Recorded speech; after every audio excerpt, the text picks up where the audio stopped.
Well, I came out of the plane, and a young man that is well dressed with a nice suit came to me and said, I am from the DSS, Department of State Security, and would like to meet with you in our office.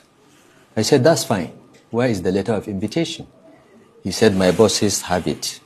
I will escort you to them. I said, I'm going through immigration. I have to do that. Just get me the letter. So he said, okay.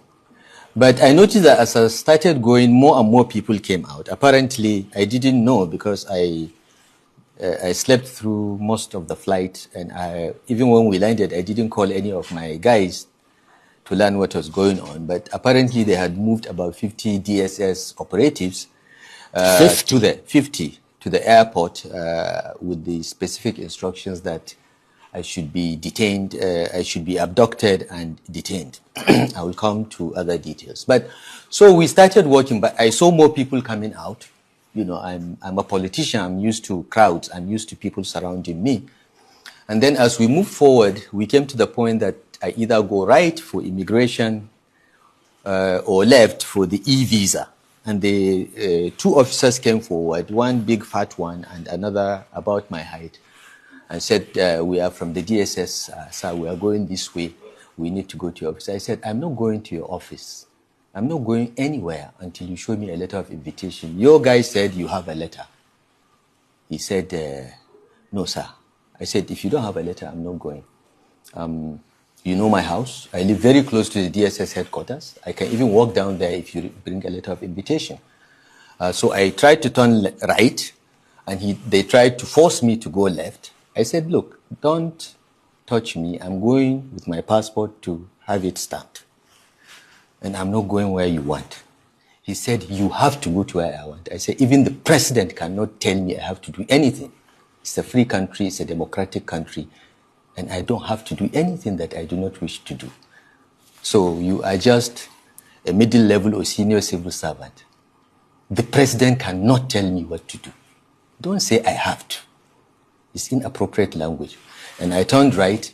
By then, of course, some of the passengers had come and began to form a crowd. So I turned right and I moved on, presented my passport, it got stamped. And remember, before you stamp the passport, a DSS operative has to look at it and then hand over to the immigration officer. This were done. If there was any issue that is really official, the DSS operative would have told me we've been asked to hold your passport. So they stamped, gave me my passport, and I walked out. But these guys were still following me, saying I have to go with them. I said, you are wasting your time. I'm not going. I'm a citizen of this country, and I've been in government long enough to know the process, the procedure for any investigation. You are free to invite me, and I have been in government long enough to respect institutions. So just give me a letter of invitation. If you don't have a letter of invitation, forget it. I'm not going. But he felt that he could take me by force with the 50 armed DSS operatives he had. But by then, the crowd had become bigger. Passengers from the plane that came with me, as well as the people that came to receive me, now surrounded and said, that's not going to happen. They came up with a second scam. Where is your passport? I said, it's just been stamped. You saw it stamped. Yes, and then one of the immigration officers that is their surrogate said, no, we want to check something on the passport. I said, sorry, once the passport is stamped, it's my private property. And I held on to it. But one of my aides quickly took it away from me, maybe thinking that he would protect it better. That's the aide that got beaten up, and they seized the passport from him. They beat him up? They beat him up.